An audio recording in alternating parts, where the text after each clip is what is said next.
आज के इस कार्यक्रम के अध्यक्ष परम आदरणीय श्री महेश्वर द्विवेदी जी, मुख्य समागत प्रोफेसर उषा सिन्हा जी, वरेण्य समागत डॉक्टर सुल्तान साकिर हाशमी जी,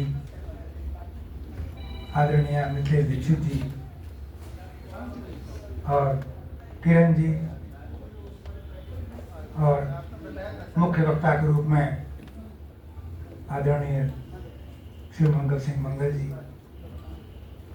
इस कार्यक्रम का संचालन कर रहे योगेश जी और देवेश जी, दोनों का इसमें बड़ी प्रसन्नता की बात है कि जब संतान अपने पिता की स्मृति को जीवित रखने के लिए कुछ कार्य करे तो बहुत कुछ समाज को दे जाता है, एक संदेश दे जाता है। बजाय कहने के अपने कृत्यों से, तो उनके जो पुत्रगण हैं उनके द्वारा संस्था बनाई गई डॉक्टर विष्णुगिरी गोस्वामी साहित्य एवं संस्कृति मंच, ये बहुत अच्छी परंपरा है और अच्छी बात है, अनुकरणीय है। मैं आज जो सम्मानित हुए हैं आदरणीय उषा सिन्हा जी, त्रिवेणी प्रसाद दुबे जी, मंजू सक्सेना जी, देवेश जी और श्वेता शुक्ला जी, आप सबको बधाई देता हूँ। और विशेष रूप से ऐसे मैं महापुरुष ही कहूँगा जो संपर्क में लोग आए हैं, बीजी गोस्वामी जी को, उनके स्मृति में आपको सम्मान मिला है, उनके आयोजन में सम्मान मिला है, तो आपके लिए और भी एक खुशी की बात है, गर्व की बात है। इस पुस्तक की जो विशेषता एक है जो सामान्यतया नहीं मिलती, क्या आप देखते होंगे पुस्तक समर्पित की जाती है किसी को, इस पुस्तक में जो जिसको समर्पित है और जो समर्पित करने वाला है, दोनों प्रतिशेष हैं, कोई जीवित नहीं है इस समय। तो इस पुस्तक की जो इसमें देवत्व है, दोनों देवात्मा हैं, जो समर्पित कर रहा है और जिसको समर्पित हो रहा है। अब ऐसा है कि जब श्री मंगल सिंह जी बोल लेते हैं तो मुश्किल होता है। हमने कहा था योगेश जी से कि किताब दे दीजिए हमको, थोड़ा मैं पढ़ दूँ, कुछ तो बोलना होगा। कहते नहीं, आपको बोलना नहीं हो, श्री मंगल सिंह से सब बोल लेंगे, मुख्य वक्ता है, आपको कुछ नहीं बोलना है। लेकिन अब यहाँ के मैं थोड़ा तलाश रहा था, कुछ तो बोलना ही होगा। तो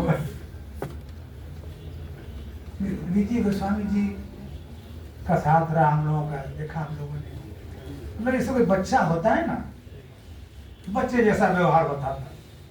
और विशेषता क्या थी, 3 फैकल्टी के थे जैसे पद पर, और इंडस्ट्रियल लॉ पर उन्होंने बड़ी अथॉरिटी माना जाता है उनको स्थापित किताबें। 11वां संस्करण निकलना इस पुस्तक का, ये बहुत बड़ी बात होती है। तो वो जब बोलते थे अंत में, जो बताया जैसे मनीष जी ने कि 1/3 लोग बचते थे, लेकिन इतना रोचक बना देते थे और इतना हंसाते थे वो, जैसे कि बच्चा करता हो बिना उसको कुछ परवाह किए। एक संस्करण मुझे याद है, एक सूरज चंद्र गुप्ता श्याम जी हैं, उनके का दोहा संस्करण मिला था, उसमें शायद कई 100 दोहे थे। पथिक जी ने उसका संपादन किया था। पथिक जी सुन रहे हैं आप क्या?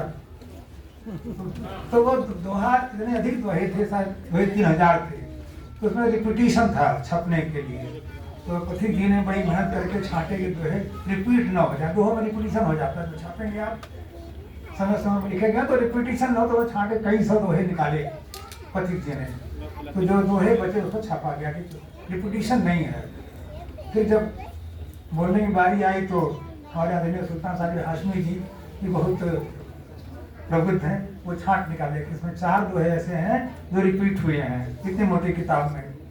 तो जब उनका बोलने का नंबर आया अध्यक्षित, तो वहाँ साहब ऐसे से लोग पढ़े मेरे यहाँ, ये तो पथिक जी ने छाटा कि दोहे रिपीट ना हो।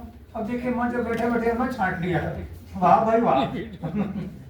तो इस तरह से हंसाते रहते थे, तो वो बड़ा अविस्मरणीय उनका साथ था। आप सबका अनुभव है, मेरा भी अनुभव यही है।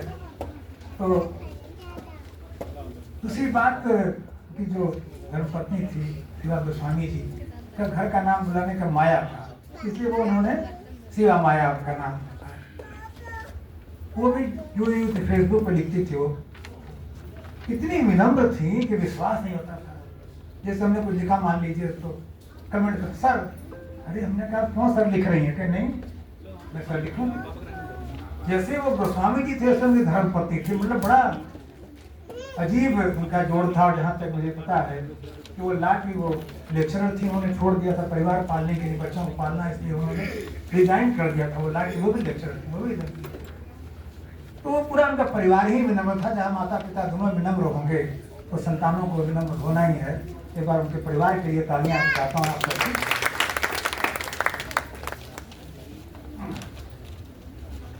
मैं अभी आप सबको सुनना है, मंच के लोगों को। मैं आज उनकी जन्म जयंती भी है, तो मैं उनको भी श्रद्धांजलि अर्पित करता हूँ। वो जहाँ रहें हम लोग का आशीर्वाद देते रहें अपना, और वो जो गुण उनके में थे वो हम लोगों में भी देते रहें। और मैं इस अवसर पर शिवा माया जी को भी श्रद्धांजलि अर्पित करता हूँ। और इस मौके पर मैं एक नाम और लेना चाहता हूँ। पता नहीं किसने किससे गुण प्राप्त किया था, डॉक्टर रंगनाथ सत्य जी। सत्य जी का भी जो स्वभाव था बाल सुलभ था, वो भी बहुत माइंड नहीं करते थे अपना। तो उनको भी मैं श्रद्धांजलि अर्पित करता हूँ, सत्य जी को भी इस अवसर पर। और पुस्तक के बारे में तो जैसा बताया हमारे मंगल जी ने कि सभी आयाम इसमें स्पर्श किए गए हैं, सभी बातों को लिखा उन्होंने। और जो लेखन की शैली है, जैसे जिस पर निगाह पड़ गई, जिस पर निगाह पड़ गई लिख दिया उन्होंने। बहुत प्रयास करके नहीं लिखा है, बिना प्रयास के लिखा है। निगाह चली गई ओमदेव जी को तो ओमदेव जी को लिख दिया, जो है मनीष जी को गई मनीष जी को लिख दिया। जिधर निगाह दीजिए उनके देखेंगे विषय सब बड़े चिंतन तो गंभीर है, लेकिन जिधर ध्यान दिया लिख दिया उन्होंने बहुत। तो इस तरह से उनके हृदय से अंदर से निकली हुई बातें इस दोहे में है। और 1877 दोहे बता रहे हैं आप, और वो जिस दिशा में चल पड़े वो तो प्रतिभा उनकी से लाभ में थी। और लाभ उनके जबरदस्ती कराया था पिताजी ने। वो तो फिलासफी से थे, तो नहीं ला करो, ला कराएंगे। उनकी नौकरी मिल रही थी, लेक्चरर थी। पिताजी का नहीं शादी तय हो गई तो क्या नहीं तुम ले जाओ ला करो, तो उनको ला के जाना था। और जब वो साहित्य में उतरे तो साहित्य में भी उन्होंने अपना कीर्ति पताका फहराया, जिसको हम लोग आज याद कर रहे हैं। और उनकी पुस्तकें और भी कई पुस्तकें और भी आनी है, प्रतिवर्ष करेंगे आप, बड़ी अच्छी बात है। तो पुनः मैं आप सबका आभार व्यक्त करता हूँ और उन्हें पुनः श्रद्धांजलि अर्पित करता हूँ। धन्यवाद। एक सूचना भी देते चले, 9 अगस्त को दिन व्यवहार है और नव सृजन साहित्यिक एवं सांस्कृतिक संस्था का वार्षिकोत्सव है। आप सभी लोग